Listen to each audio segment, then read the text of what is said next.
नमस्कार.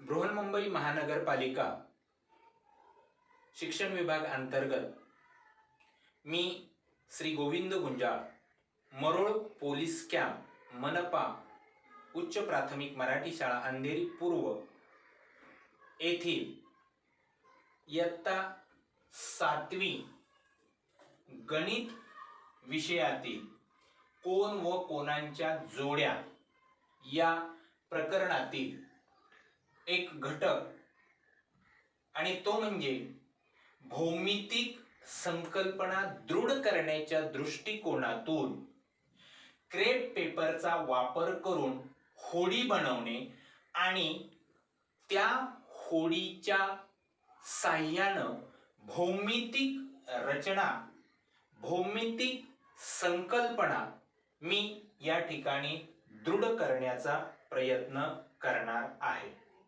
त्यासाठी क्रेप पेपरचा वापर आपण करू शकता किंवा paper size 21 centimetre bye 21 centimetre घेऊन तुम्ही होडी बनवू शकता. त्यासाठी मी 21 सेंटीमीटर बाय 21 सेंटीमीटरचा या ठिकाणी कागद घेतलेला आहे आणि तो कागद या ठिकाणी घेऊन पहा, एक बरोबर मध्यावर एक घडी केलेली आहे. पहिल्यांदा तुमच्या लक्षात येईल की या ठिकाणी हा क्रेप पेपर 21 सेंटीमीटर बाय 21 सेंटीमीटरचा आहे. त्याची अर्धी घडी केली की आता या पद्धतीनं तुम्हाला ही घडी असलेली आढळून येईल. पुन्हा त्याची अर्धी घडी करायची आहे आणि मग या पद्धतीनं तुम्हाला हे आकृती येईल.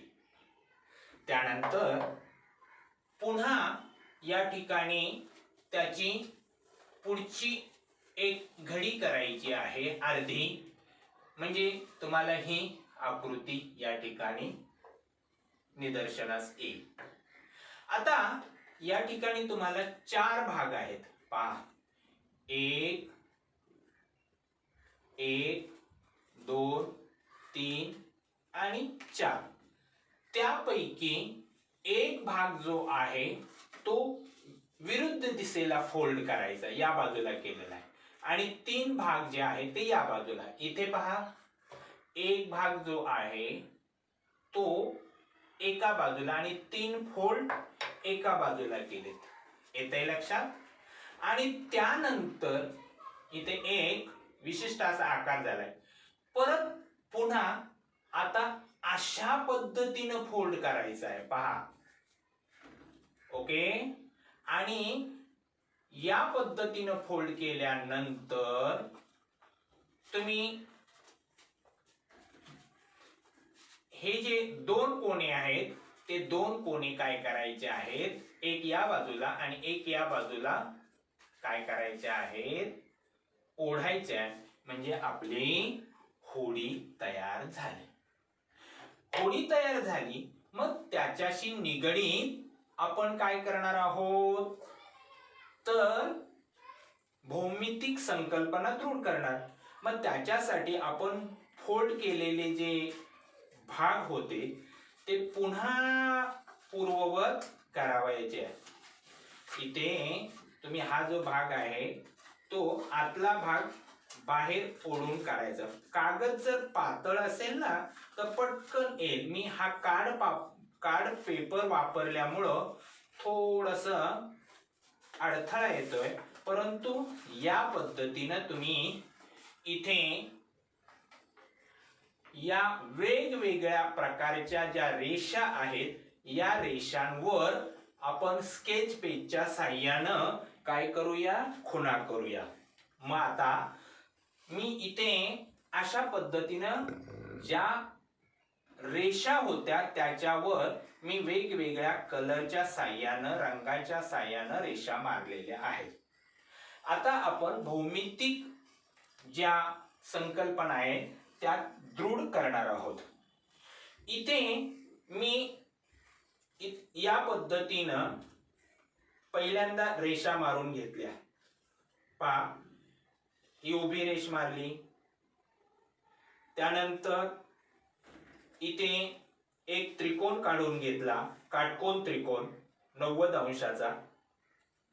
ओके, या बाजूनं इथे उभी रेष मारली, पुन्हा इथे खाली सरळ रेष मारली।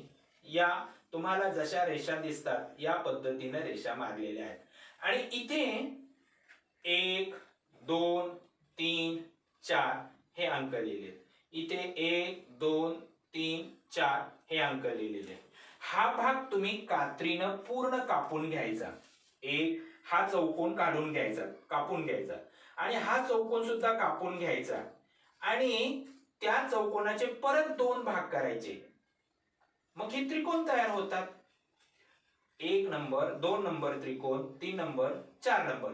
हे चारही त्रिकोण जर उचलून आपण या 1 2 3 4 या त्रिकोणावर टाकले तर तंतोतंत ते जुळतात।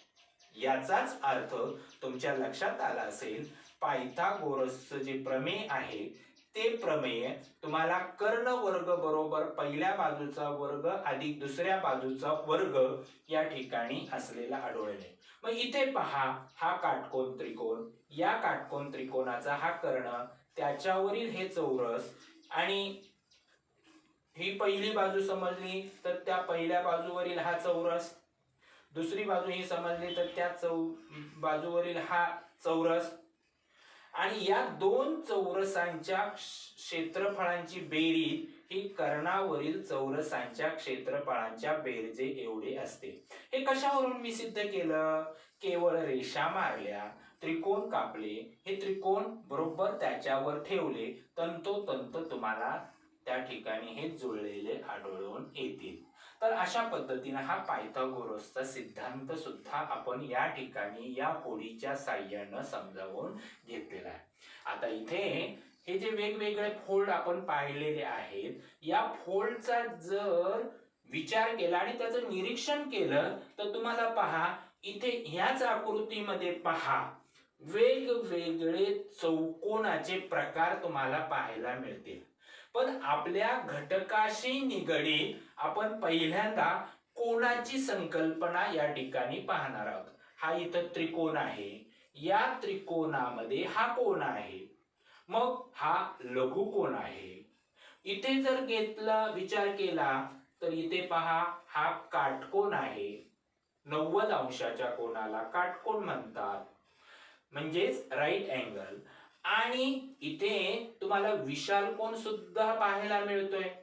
बघा बरं, कुठे विशाल कोन मिळतोय तुम्हाला पाहायला आकृतीमध्ये? तर या ठिकाणी पहा, विशाल कोन असा आणि असा, इथे हा विशाल कोन सुद्धा पाहायला मिळेल, म्हणजे ऑब्ट्यूस अँगल जो आहे तो पाहायला मिळतो। ओके, कोणाबद्दल झालं। त्यानंतर या प्रकरणामध्ये आपण पहिला भाग पाहिलेला आहे आणि तो म्हणजे संलग्न कोन, बरोबर, संलग्न कोन। या त्रिकोणामध्ये हे 2 कोन संलग्न कोन आहेत का? या त्रिकोणामध्ये एक सामायिक बाजू आहे, सामायिक शिरोबिंदू आहे, आणि हे अंतर्भाग वेगवेगळे आहे, म्हणून हा संलग्न कोन तुम्हाला या ठिकाणी असलेला आढळेल। त्यानंतर जेव्हा 2 कोणांच्या मापांची बेरीज 90 अंश असते तेव्हा त्याला परस्परांचे कोटिकोन म्हणतात। मग हा कोन सुद्धा या ठिकाणी कोटिकोन तुम्हाला असलेला आढळून येईल, बरोबर। त्यानंतर पूरक कोन, सप्लिमेंटरी अँगल, या सप्लिमेंटरी अँगल मध्ये तुम्हाला परत पुन्हा 2 कोणांच्या मापांची बेरीज 180 अंश असेल तर त्यांना आपण पूरक कोन म्हणतो। इथे आहेत, इथे आहेत, वेगवेगळ्या ठिकाणी तुम्ही निरीक्षण करा, त्या पद्धतीने तुम्हाला ते असलेले आढळून येतील। त्याचप्रमाणे पुन्हा एकदा रेषीय जोडीतील कोन, अँगल्स इन लिनियर पेअर, त्यांचा विचार केला तर हे 2 कोन जे आहेत हे अँगल्स इन लिनियर पेअर आहे, त्यांच्या दोघांची मापांची बेरीज 180 अंश तुम्हाला असलेले आढळून येतील। त्यानंतर विरुद्ध कोण पहा, हा एक कोण इकडे आणि त्याचा विरुद्ध कोण इथं असलेला आढळून. हे विरुद्ध कोण कसे असतात, एकरूप असतात. त्यानंतर या त्रिकोणाचा एक कोणताही आंतरकोन घेतला तर या आंतरकोनाचा हा त्याचा बाह्य कोण आहे. म्हणजे बाह्य कोणाची संकल्पना सुद्धा तुम्हाला त्या ठिकाणी पाहायला मिळेल. The exterior angle of the triangle. एवढंच नाही तर या प्रकरणाच्या व्यतिरिक्त तुम्हाला हा जो चौरस आहे या चौरसाची संकल्पना तुम्हाला इथं पाहायला मिळेल. बरोबर आहे की नाही. आणि तुम्हाला माहिती आहे चौरसाचा चारही बाजू एकरूप असतात. प्रत्येक कोण काटकोन असतो आणि कर्ण जे आहे चौरसाचे ते तुम्हाला एकरूप असलेले आढळून येतील. आणि कर्ण जे आहे चौरसाचे ते परस्परांना या ठिकाणी लंबदुभाजक सुद्धा असलेले तुम्हाला आढळून येतील. दुसरी आकृती जर तुम्ही विचारात घेतली तर आयताची तुम्हाला या ठिकाणी आढळून येईल. आयताच्या बाबतीत तुम्ही जर नीट निरीक्षण केलं तर तुम्हाला असं आढळून येईल की आयताच्या समोरासमोरील बाजू ज्या आहेत त्या कशा असतात, एकरूप असतात. प्रत्येक कोण काटकोन तुम्हाला असलेला आढळून येईल. आणि कर्ण जे आहे ते आयताचे एकरूप असतात. कर्ण जे आहेत ते परस्परांचे लंबदुभाजक असतात. म्हणजे तिथे सुद्धा तुम्हाला त्या ठिकाणी 90 90 90 90 बिंदू भोवती होणाऱ्या कोणांच्या मापांची बेरीज जशी 360 अंश असते त्याप्रमाणे कर्ण परस्परांचे लंबदुभाजक असतात. आणि तिथे तुम्हाला तिथं बिंदू भोवती 360 अंशांची बेरीज झालेली आढळते. त्यानंतर समांतर भुज चौकोन. आता इथं या होडीवरतीच मी काढलेला आहे पहा, समांतर भुज चौकोन. त्याचे गुणधर्म सुद्धा आपणाला पाहता येतील. बरोबर. समांतर भुज चौकोन जो आहे या चौकोनामध्ये समोरासमोरील बाजू ज्या आहेत त्या समान मापाच्या असलेल्या आढळून येतील. आणि समांतर भुज चौकोनामध्ये सम्मुख कोन जे आहेत ते एकरूप असतात आणि कर्ण जे आहेत ते परस्परांचे लंबदुभाजक असतात. बरोबर. त्याचप्रमाणे इथे समभुज चौकोन सुद्धा तयार झालेला आढळून येईल. आणि समभुज चौकोनात तुम्हाला माहिती आहे की समभुज चौकोनामध्ये चारही बाजू ज्या आहेत त्या समान लांबीच्या असतात.